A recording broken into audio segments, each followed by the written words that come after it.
Triston Casas is back in the Boston Red Sox lineup after he helped the team secure a huge series split in what was a crucial 4 games against the Baltimore Orioles over the weekend.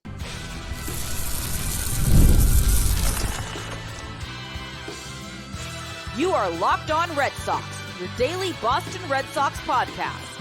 Part of the Locked On Podcast Network, your team every day. Hello and welcome to Locked On Red Sox, your daily Boston Red Sox podcast, part of the Locked On Podcast Network, your team every single day. I'm your host, Gabby, former ESPN social media associate and current host of the Boston Balling podcast as well. And I am here to bring you the latest in all things Boston Red Sox, Monday through Friday, straight to your favorite podcast feed. And want to know the best part? It's completely free. So you really have nothing to lose but to check it out, because I'm here reacting to everything going on with this Red Sox team every day for you. This episode is brought to you by PrizePicks, the easiest and most exciting way to play daily fantasy sports. Go to prizepicks.com/LockedOnMLB and use code LockedOnMLB, all lowercase, for a first deposit match up to $100. Happy Monday. Welcome to the show. This is the show where your mood will very much be determined by whether this Red Sox team wins or loses. If that sounds like you, it's the perfect place for you, because that is 100% me. I revolve my life around the Boston Red Sox. I mean, it is what it is. That's why I'm here hosting this show. And they did unfortunately take a tough, frustrating loss yesterday against the Baltimore Orioles, but I am going to be touching on that series in depth a little bit later on the show, because it was a crucial 4-game series and the Red Sox were able to pull off a split in the series, which honestly was really what I could have hoped for from it. So going to be talking about that a little bit later, and also a player who has come back at a very timely time for the Red Sox. But perhaps the most important and biggest news surrounding the Red Sox over the last few days has been the return of Triston Casas to this Red Sox lineup, a piece who we all obviously know will be such an impactful difference maker for the Red Sox moving forward. He's been out since April 20th due to a rib cartilage tear, so he missed nearly 4 months of the season, and his recovery was taking longer than he had hoped, but he was able to rejoin the Red Sox lineup on Friday, and it was beautiful to be able to see his name listed when the Red Sox posted the lineup a few hours before game time, and it said Triston Casas' name there. I was like, this is such a beautiful thing, because this lineup desperately needed some sort of spark after the struggles that this team has been going through since the All-Star break. And so I was looking at it and saying, I really hope Casas proves to be that spark that this team needs, especially offensively, with just the power that his bat brings. It's only going to help the team to get better down the stretch having Triston there. He did say that even though he's back in the lineup, he still is playing through a little bit of pain from the rib cartilage tear, but he feels that he can still play through it and play effectively. He said, it's good enough to come out and play 100%. My bat speed numbers are back to where they were before. That was what I was worried about the most, whipping the bat around at major league speeds. I'm right back to it. The pain is what it is. It's not going to bother me from playing the game that I need to. That's what I wanted most. That's when I knew I was ready to come back, when I knew it wasn't going to be a factor as to whether my result was based on an amount of discomfort. It's tolerable. It's manageable. It's not going to be a reason why I don't play well. It's going to be 100% soon. I don't know when, but it's not going to affect the play on the field. It's going to be fine moving up. So he definitely is prepared to continue to play at 100%, even though his injury doesn't feel like 100%. And that's the attitude we love to see from these Red Sox players, is I'm going to go out there and I'm going to grind and I'm going to play my game how I want to play it and still do what I do well and bring everything that I can to this team, even though I'm still in a little bit of pain. He has had an interesting road to getting back to the majors since he did suffer the rib injury. He initially set goals to be back in the Red Sox lineup in late June before pushing back the goal date to early July. Then he eventually stopped setting target dates for a return because he realized it wasn't necessarily realistic to do that. And then Alex Cora gave an update that suggested the first baseman might not return until the end of the season, which obviously was very disappointing news among Red Sox Nation, the idea of not being able to see Casas anymore for the rest of the season. But then he turned a corner and began his rehab stint with AAA Worcester in late July. He didn't feel great during his first days on his rehab stint. That was when he said it felt like someone was stabbing him with a knife right in the ribs whenever he swung, which was news to Alex Cora and the Red Sox because they really didn't think that that's how much pain he was in. So he ended up maybe exaggerating that a little bit when he said it at the time, but his status continued to improve and he wound up hitting 300 with a home run and 7 doubles in his 11-game rehab stint. Now that he's back in the majors, he did say there's one thing he learned about himself during the process to return, and it's basically that he's super tough. He goes out and puts his best foot forward to get better every single day, whether he's in pain or not. And he was just hungry to get back on the field and just wants it really badly to help these guys get to the playoffs. And it shows because he was going out there and giving 100% every single at bat over these last few days. And it really just seems like he's grateful to be back out there.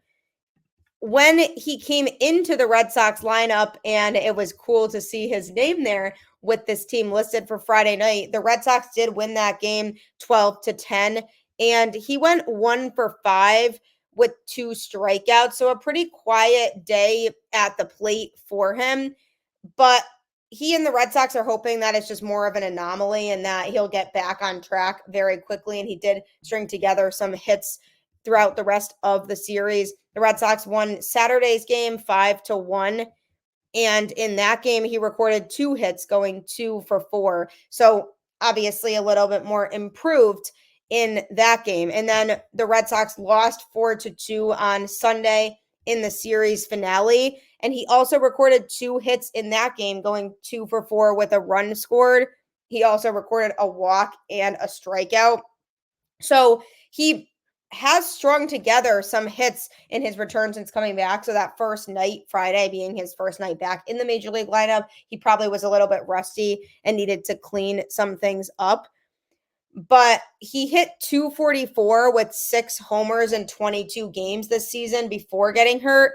And he also did hit well in the final months of the 2023 season, posting a .317 batting average and a 1.034 OPS to go along with 15 homers in the 54 games following the All-Star break. So there isn't really reason to be concerned about him, and he is starting to string together some nice hits and has been able to start to figure things out at the plate since coming back. So I liked that he was able to come back and make a splash in a couple of these games. I expect his play to only continue to elevate the more time he gets back up in the majors, because think about it. I mean, the injury he faced was incredibly serious, and he was out for a long time, and it's not easy to just step right back into the fold and immediately be able to go out there and make a difference.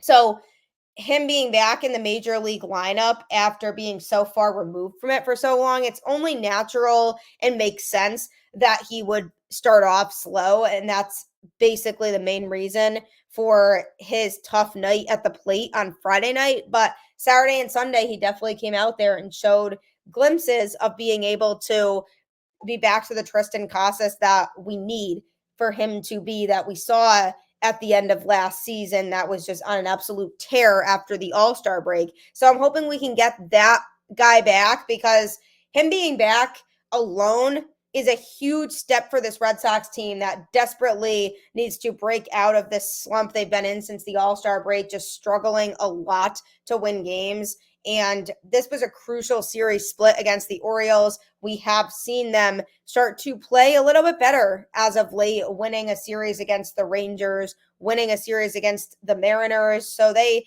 have had their moments since coming back, but having Casas back in this lineup to help solidify this team even more and its offensive firepower is major and will be an absolute game changer moving forward. In a corresponding roster move, when the Red Sox did activate Casas, they optioned Manuel Valdez back to AAA. I mean, that poor kid just keeps going back and forth, gets called up to the majors if somebody's injured and they need somebody to come up and fill in.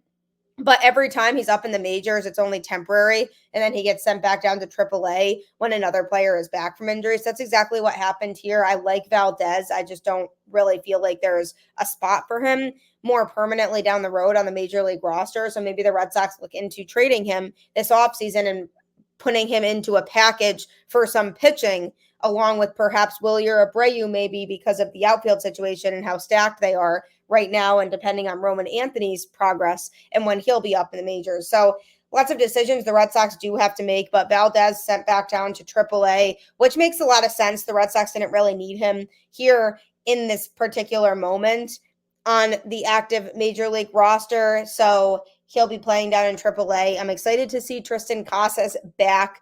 Hopefully he's able to contribute in as many ways as we saw him contribute last year, because that's a huge addition that this Red Sox team got back. So one can only hope there. But coming up, I'm going to be going over my biggest takeaways from the series against the Orioles, what the Red Sox did well, what they didn't do as well, and what we can expect from them moving forward. If you're looking for a fun way to play daily fantasy sports, PrizePicks 100% is the place for you. PrizePicks is America's #1 daily fantasy sports app with over 5 million active members. PrizePicks is the easiest and most exciting way to play daily fantasy sports. Unlike other apps, on PrizePicks, it's just you against the numbers. All you do is pick more or less on 2 to 6 player stat projections and watch the winnings roll in. You can now win up to 100 times your money on PrizePicks with as little as 4 correct picks. You can literally turn $10 into $1,000. Sign up today and get $50 instantly when you play $5. You don't even need to win to receive the $50 bonus. It's guaranteed. 1 Caleb Williams passing yard gets you 1 win on PrizePicks every week in September. That's right. Only 1 yard for Caleb Williams to throw gets you an automatic win every football weekend in September. 4 weeks of free W's. Why would you want to miss out on that? Because it's gone when September ends. Download the PrizePicks app today and use code LOCKEDONMLB for a first deposit match up to $100. That's code LOCKEDONMLB on PrizePicks for a first deposit match up to $100. PrizePicks. Run your game. I highly recommend you checking it out because it will win you lots of money. Thank you for making Locked On Red Sox your first listen today. For your second listen, enjoy the Locked On MLB podcast. Host Paul Sullivan, aka Sully, is here daily to provide national expertise with his trademark humor to help you get ready for the MLB playoffs here in the dog days of summer. Prepare for the Fall Classic with Sully, who has it all covered every single day on Locked On MLB, available on YouTube or wherever you get your podcasts. Part of the Locked On Podcast Network, your team every day. Sully is really funny, and I've enjoyed doing some crossover shows with him before, so I highly recommend that you check out his show after this. The Red Sox went into Baltimore for a 4-game series that they desperately needed to at least split the series. And that was the expectation I had in my head was, this team still has injuries. They've struggled against the Orioles this year, but we absolutely cannot get swept. And we also really can't afford to drop 3 of the 4 games and just record 1 win. So I was sitting here hoping that they would win at least 2. And the series started off rough as they lost 5-1 on Thursday night. And the only offense for the Red Sox was a home run for Wilyer Abreu. I'm a big fan of Abreu. He's been a huge contributor to this team this season. 271 batting average, 338 on base percentage, and 512 slugging is where he sat after that game on Thursday night. He's been able to contribute a lot, and this is important for this Red Sox team because it just adds more depth to their outfield, an outfield that's very much stacked right now, and it's a good problem for them to have because now when it comes to deciding who's going to be in that outfield long term, they can certainly get some good MLB talent back for whoever they decide to move, even if that is Abreu. So even if they decide they're going to trade him. Him playing now is great for the Red Sox because the way he's playing is going to help increase his value, and it will allow the Red Sox to get more back for him if they do move him in the offseason. So really like what I've seen from Abreu this year. In the Red Sox 12-10 win on Friday night, he went 1 for 6 with 3 strikeouts, so not exactly a great night at the plate for him. And then in the Saturday game, when the Red Sox won 5-1, he was not in the lineup that day, so got the day off then. And then in the loss on Sunday, he went 0 for 3. So pretty quiet series overall for him. Brought his batting average down to 267 with a 332 on base percentage and 503 slugging. So he didn't have the best performance in this series as a whole, but him bringing the lone offense on Thursday night, Abreu has brought a lot of offense to this team this year, and I really have enjoyed watching him in a Red Sox uniform because he's really grown tremendously. And just think about the fact that we got him for a rental of Christian Vasquez from the Astros. It's crazy to think about. He has a ton of talent, and I'm really looking forward to seeing what he can do, but the Red Sox just could not get their offense going in Thursday night's game. Took a 5-1 loss. They did have 7 hits, but they just couldn't score, guys. They had guys on base and could not drive them in. They left 6 on base and went 1 for 5 with runners in scoring position. So definitely very much a disappointment. And a similar thing happened in the series finale on Sunday when the Red Sox lost 4-2. They recorded 11 hits but could only score 2 runs, which is absolutely ridiculous. They left 11 on base and went just 1 for 14 with runners in scoring position. I mean, it was absolutely insane how many opportunities the Red Sox had in this game, and they could not get that big hit to drive in runs. Ref Snyder did hit a home run, which was cool, but it was almost a little bit too late when he did because the Red Sox were already in a hole as it is, and it was late in the game. And then Cedar Rafaela drove in the other run for Boston. But it was just frustrating because they had the bases loaded and could not score anybody. And what was interesting was they were in that situation late in the game, and they brought in Mickey Gasper to pinch hit for Connor Wong, who has been batting over 300 with runners in scoring position this year. So I was definitely questioning Alex Cora's decision of pinch hitting Gasper. Maybe he liked the matchup better, or maybe he felt like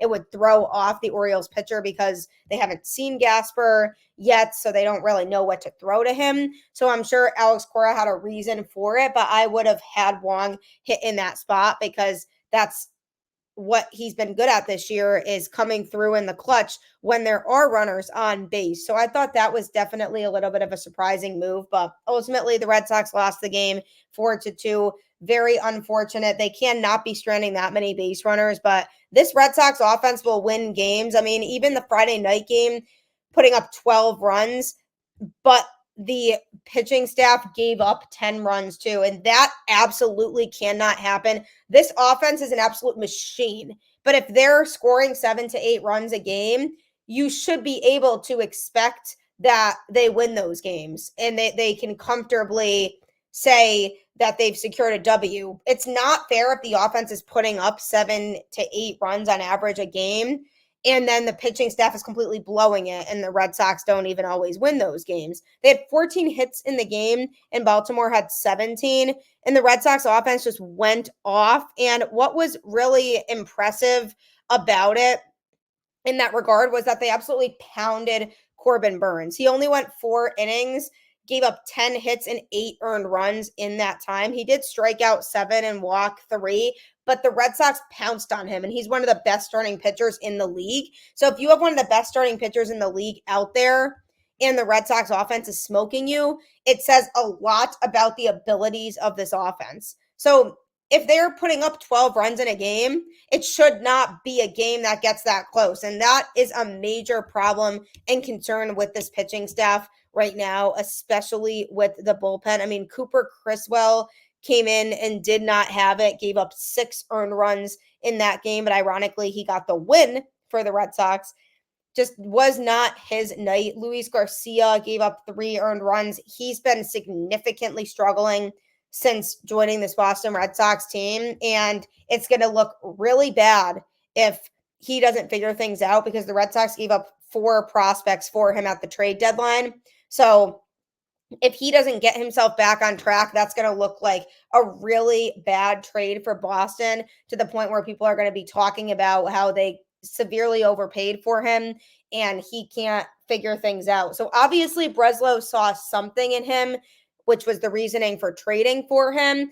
I wasn't super high on him to begin with when the Red Sox traded for him, but I hoped that maybe he could turn things around and be the pitcher that the Red Sox need him to be. But I'm pretty much over Luis Garcia right now. They obviously need him because they need arms. They cannot afford to lose another arm due to injury, because they've just had so many of those this year. So he does need to be present in this bullpen, but I have not liked what I've seen from him since his arrival in a Boston Red Sox uniform. But also, again, it wasn't all on him, because Criswell also did not have it. It was a bullpen game. Brennan Bernardino opened, and then it went to Zach Kelly, and then Criswell came in, who pitched more time than anybody else because he threw 3.1 innings. Everybody else only threw about an inning or so, maybe a little bit less. But definitely a huge concern is this bullpen right now, in the way that they've just completely crashed and burned sometimes. Because if you look at a game where the Red Sox scored 12 runs, the Orioles creeping up and scoring 10 is not okay. And it says a lot about this pitching staff. But I mean, the next day on Saturday, the Red Sox won 5-1, and the bullpen looked great. I mean, Brennan Bernardino, Lucas Sims, Chris Martin, and Kenley Jansen all pitched out of the pen, and none of them gave up a run. And I like that combination of Lucas Sims, Chris Martin, and Kenley Jansen. I think that should, moving forward, be the 7th, 8th, and 9th inning guys. Chris Martin has always been the setup man. He should stay the setup man to Kenley Jansen in the 9th. I think slotting Sims in there as a 7th inning guy is a great move. And then depending on what happens with Justin Slayton, if he comes back and you want to slot him in there, then maybe he and Sims switch off being in that role. But I really like the reliability of those 3 out of the pen. But another big thing that came out of that game on Saturday was Brayan Bello's performance. He got the win and improved his record to 11-5 on the season. He pitched 6 innings, giving up 2 hits and just 1 earned run. It was on a home run. He struck out 6 and walked 3, but he hadn't given up a hit until the 6th inning. And when he did, it was a home run that was absolutely crushed. And then he gave up another hit, and then Alex Cora pulled him after the 6th inning was over. But it's really cool to see him and the way he's pitching now. He seems to be getting himself back on track significantly, because he's had his struggles earlier on in the season this year for sure. I mean, 4.80 ERA on the season. He's had some rough starts throughout the season, but he is moving back into utilizing his fastball more in his arsenal and incorporating that during his starts. And I think it's really paying dividends for him, because he is definitely somebody who needs to stick to his regime and routine in order to be successful.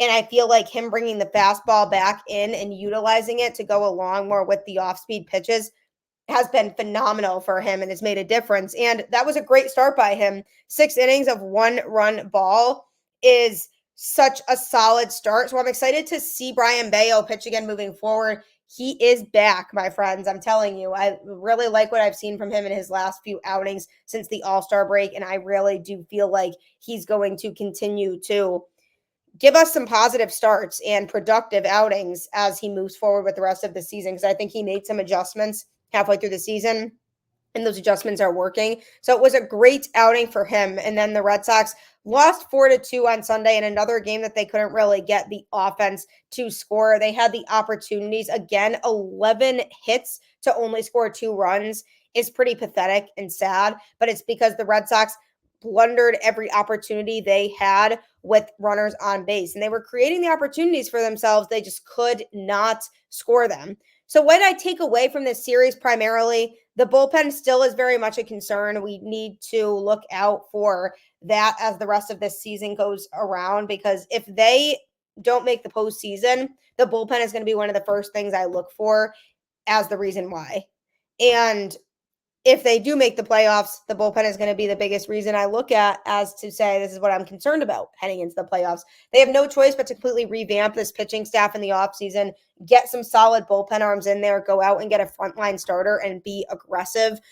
But it was very telling the way that the Red Sox just were piling on runs in that second game of the series, but the pitching staff couldn't record the outs. So definitely a huge concern there, but the offense is going to continue to absolutely rake. Triston Casas being back has been huge for this team over these last few days, and he'll be a difference maker as the season progresses.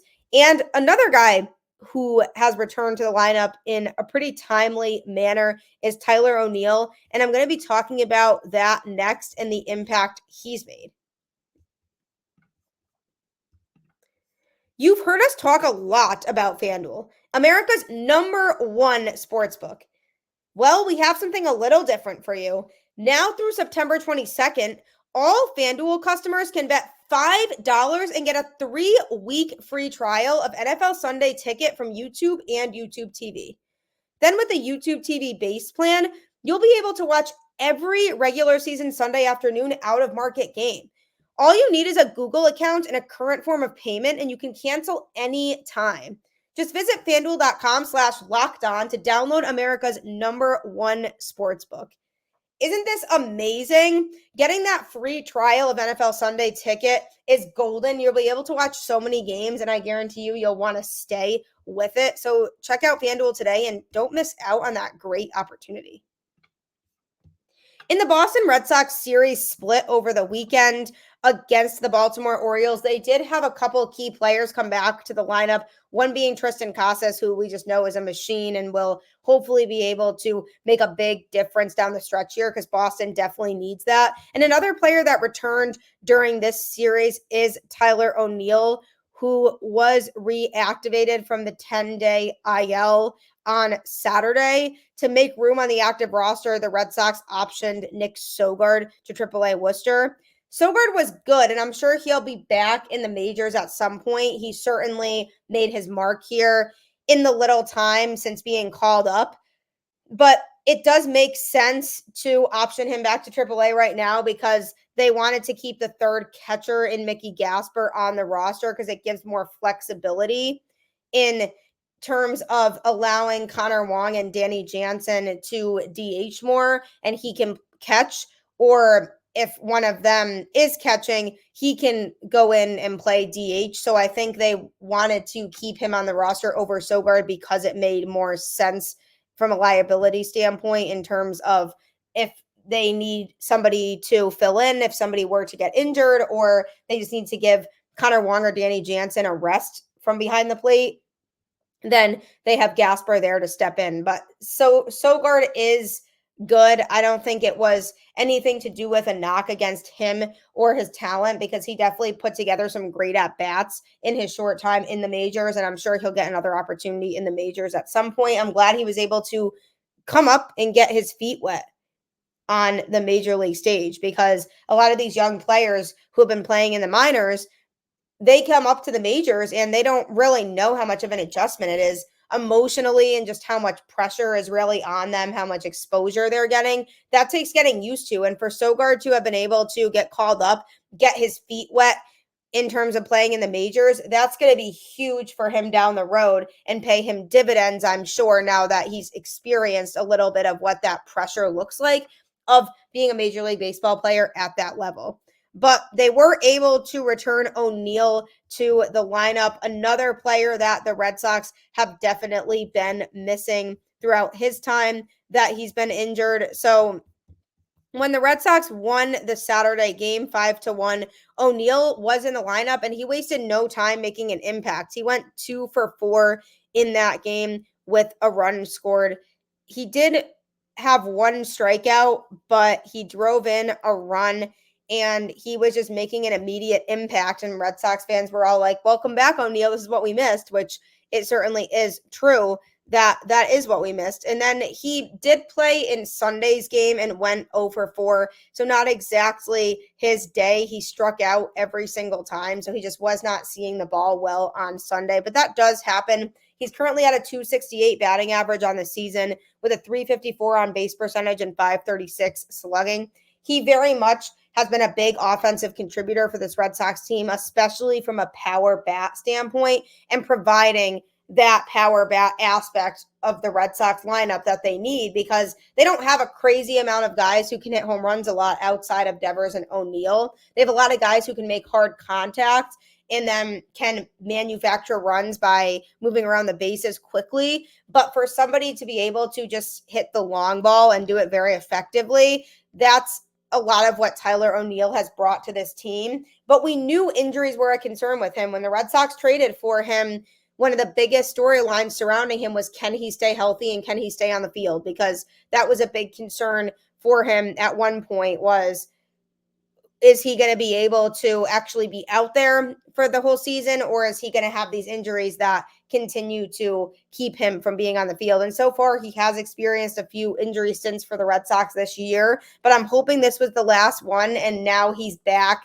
and will be in the lineup the rest of the season, because there is a noticeable difference when O'Neill's not in the lineup, and just the power that his bat provides is huge for this Red Sox team. And when you're a team like the Boston Red Sox right now, who are really locked in and focused on trying to clinch a playoff spot, it's really crucial that you have your frontline guys in there, your A team, the guys who are going to be able to make the most of an impact. You want those guys in there. And it's a huge blow to a team like the Red Sox if some of their key players like O'Neill, Casas, Duran, Devers, guys like that are injured. Those are a huge blow to a team that really can't afford to have guys injured. So having O'Neill back is going to be an absolute difference maker, but I just want to make sure that he doesn't continue to have these types of injuries. Like, he doesn't play for a month and then